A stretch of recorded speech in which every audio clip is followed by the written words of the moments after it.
الرحمن الرحیم والذین جاہدوا فینا لنہدینہم سبلنا صدق اللہ العظیم۔ جس طرح کے حالات ہوں اور جو بات آپ سننے جا رہے ہیں اس کے لیے ضروری ہے کہ پہلے آپ اپنے دل میں وہی کیفیت لانے کی کوشش کریں۔ یہ کربلا شریف کا دردناک منظر پیش ہو رہا ہے۔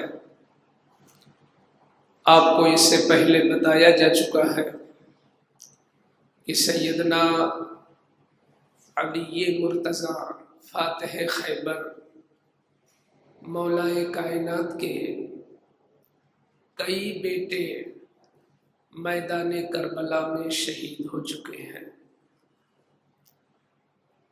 تاریخ میں 6 بیٹوں کا نام ملتا ہے کہ خود مولا علی کے 6 بیٹے شہید ہوئے۔ اب تک 4 بیٹوں کی شہادت ہو چکی تھی، علی کے 4 بیٹوں کی شہادت ہو چکی تھی، اور 2 مشہور و معروف شہزادے اب بھی روئے زمین پر جلوہ افروز ہیں۔ ایک تو خود سالار قافلہ سیدنا امام حسین ہیں، اور دوسرے آپ کے بھائی حضرت عباس علمدار ہیں۔ جب سیدنا قاسم کی شہادت ہو گئی تو عباس علمدار انتہائی شوق ولولے میں ڈوب کر امام کے پاس آئے، عرض کرتے ہیں بھائی جان، چچاؤں کی بھی شہادت ہو گئی، بھتیجوں کی بھی شہادت ہو گئی، بھانجوں کی بھی شہادت ہو گئی، خاندان کے جتنے لوگ تھے چلے گئے، اگر اجازت دے تو میں بھی جاؤں، وہی شرف میں بھی حاصل کروں۔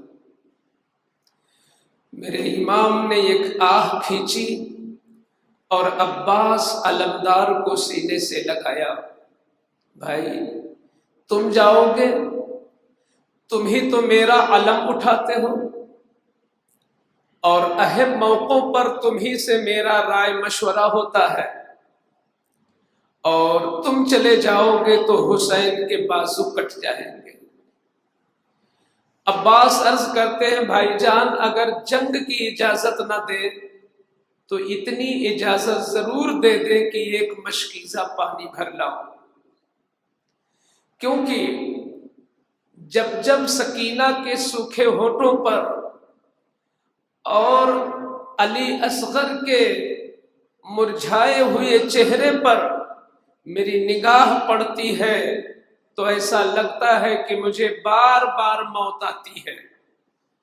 اس لیے بھائی جان اتنا کرم کریں کہ مجھے پانی لانے کی اجازت دے دیں، اب میں جی نہیں سکتا، اگر جیوں گا تو اسی شرط کے ساتھ کہ سکینہ کو پانی پلا لے جاؤں۔ جب ان کی یہ محبت آپ دیکھتے ہیں تو اتنی اجازت دیتے ہیں کہ تمہیں جنگ نہیں کرنا ہے، اگر پانی لا سکتے ہو تو پانی لے آؤ۔ عباس علمدار ایک مشکیزہ ٹانگتے ہیں اور ایک تلوار لڑنے کے لیے نہیں، دفاع کے لیے، حملہ کرنے کے لیے نہیں، حملے سے بچنے کے لیے ایک تلوار ٹانگتے ہیں اور ایک مشکیزہ لیتے ہیں اور سیدھے نہر فرات کا رخ کرتے ہیں۔ وہ یزیدی جو اس سے پہلے ان کے چچاؤں کی بہادری، ان کے بھتیجوں کی بہادری، ان کے بھانجوں کی بہادری دیکھ چکے تھے، انہیں اب عباس جیسے مشہور بہادر کا چہرہ دیکھ کر ایسا احساس ہوا کہ لگتا ہے کہ جنگ پلٹ جائے گی اور فتح حسین کی طرف جائے گی۔ یزیدیوں میں کوہرام مچا اور عمرو ابن سعد نے کہا ہرگز ہرگز اس مجاہد کو نہر فرات تک مت جانے دینا، اگر پانی چلا گیا تو پھر تمہاری موت ہے۔ آپ سن چکے ہو کہ 500 سپاہی تعینات تھے،